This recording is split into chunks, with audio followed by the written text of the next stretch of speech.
We got about 5 more minutes with you, Jordan, and I wanted to circle back to quarterbacks, the guys at the very top. It feels as though everybody that I talk to in Indianapolis just feels as though Caleb Williams is going number one. I mean, I have yet to read a mock draft, I think, within the last month or so that has anything else other than Caleb. And for a while, we were debating Caleb or Drake. And Caleb's always kind of been the favorite, but now he feels like he's turning into that runaway favorite. It seems, though, is that we have a legitimate debate between not just Drake Maye and Jaden Daniels, but maybe even you're throwing JJ McCarthy in there as well.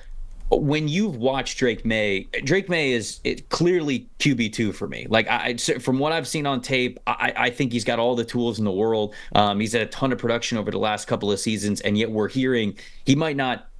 Not only may he be QB2, like he might even be QB3, QB4 in this class. So it feels contrast to what I feel like his potential is and his arm talent. But what have you heard about Drake Maye? What do you like about Drake Maye? Where is he for you in this quarterback class? I still have him comfortably as the quarterback too, so I'm right there with you. I just think the combination of everything that you get with Drake from an arm talent standpoint, the mobility, and then just the consistency as a three-level thrower, I think he was better than Jaden in that aspect. Now, Drake didn't have the year that he wanted to. I mean, a lot of people were saying he potentially could be the number one pick along with Caleb. I think that's a long. I think that's a distance that is far in the future now, far in the past, I should say. I think Caleb is far and away the consensus number one guy now, but Drake is still that number two guy for me. But what is so frustrating about Drake and why I can see some people have him potentially dropping is just he'll throw a 60 or 70-yard bomb that's just a beautiful throw, and then the next few plays he'll come out and he'll throw a simple pass in the dirt. That's a short pass. So I just think a lot of flaws that Drake has right now are correctable with NFL coaching. And then something that I think he doesn't get enough credit for is that he didn't have Tez Walker until the middle of last season. So he was throwing to a bunch of new guys. He was playing in a new scheme as well. And it took him a bit time to overcome some of those things. But when he did get Tez Walker, I believe it was the Miami game. I mean, it was absolutely fireworks. And, Drake was very inconsistent, especially down the back stretch of the year. But I just think a lot of his flaws, particularly his footwork, I think that is very correctable over time. But he just has to clean up some of the the inconsistent things that he has right now. And I just think the world of Drake, man. I think he's going to be really good. And I just think a lot of people are just overthinking him, especially some of the flaws that he has right now.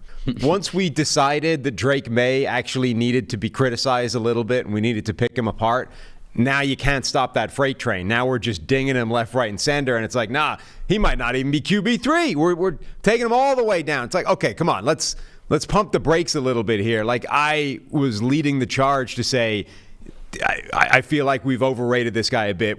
There's some problems here. I don't love the prospect, but like only so far. Like, he still has an insane tool set, and like the projection can still be ridiculously good.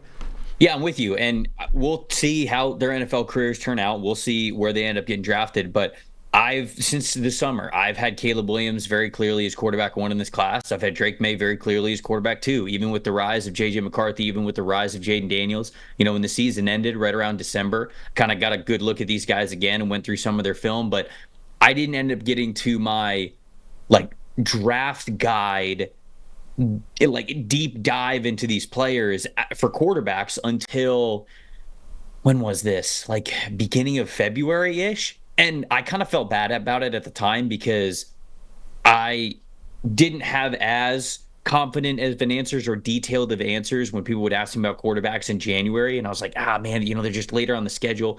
But I'm actually kind of glad that I did that because it allowed the Jaden Daniels hype to really start to gain speed. And then when I went over these quarterbacks again for the draft guide, that was a prevalent thing in the media. JJ McCarthy as well. Like, the hype was really starting to grow for him. And I went back and I watched a ton more of these guys' tape, and I went, Drake Maye's QB2. Like, I don't have reservations about it at all whatsoever. Caleb was still clearly QB1 for me, and Drake was very clearly still QB2. So amongst all of the hype, it was great to really get into the film again in the beginning of February when I was doing the draft guide stuff and just reaffirm to myself that, no, I mean, what I thought in December is true, even though we hear a lot of rumors of the stock of the rest of these guys and what the NFL could be thinking about Daniels and McCarthy.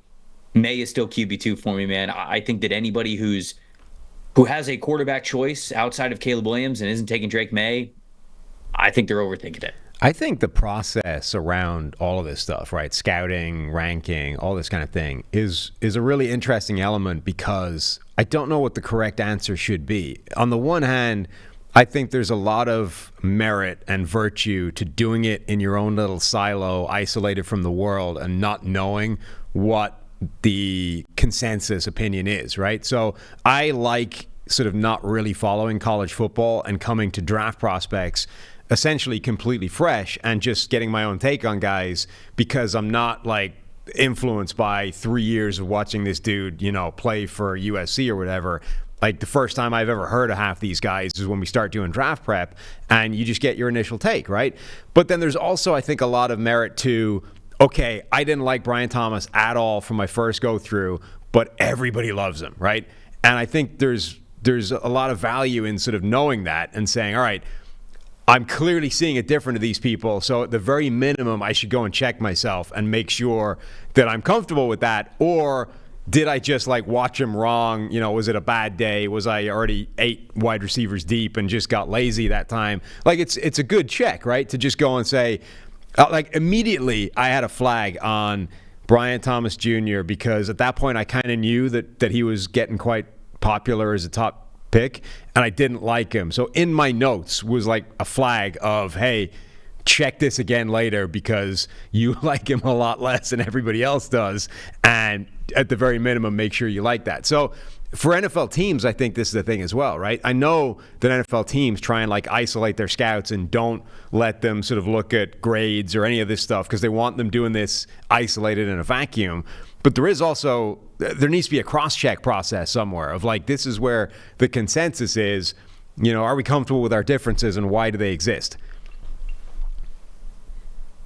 I always like talking draft with you because of kind of what you said. Our timelines are very different. I'm looking at these guys in June. Right. For the first time, and I'm coming up with top 10s for all these positions, and I like that. I prefer that myself, but it's always great to get, like you said, like a fresh perspective on it. And that's why, going back to what I was saying when I was doing a lot of the draft guide prep, it's great because we're starting to hear a lot of the rumors. We're starting to hear the hype of what the NFL might believe, and it gives me a chance to really go back to the tape and say, okay, how do I feel about this independent of what the NFL is seeing? When this guy tells me, okay, no, you should like this player, do I? Do I see it the same way?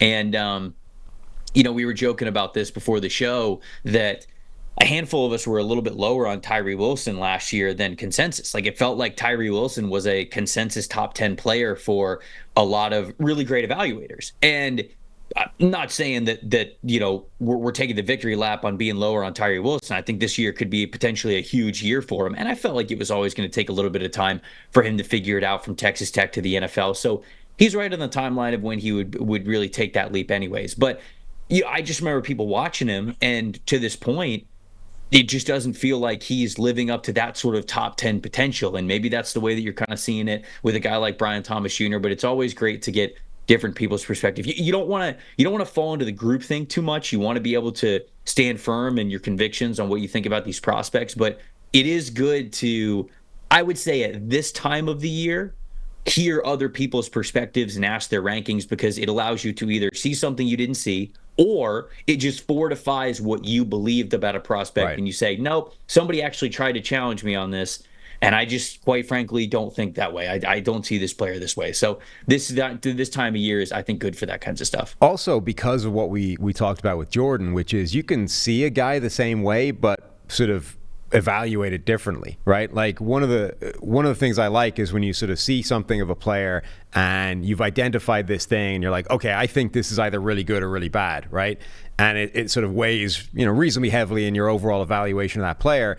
And then you see somebody else at least identify that same thing, and even if they evaluate it or project it or analyze it slightly differently, you're like, okay, there's validation in at least seeing somebody else seeing what you're seeing and then debating whether that's going to be a big deal or not. So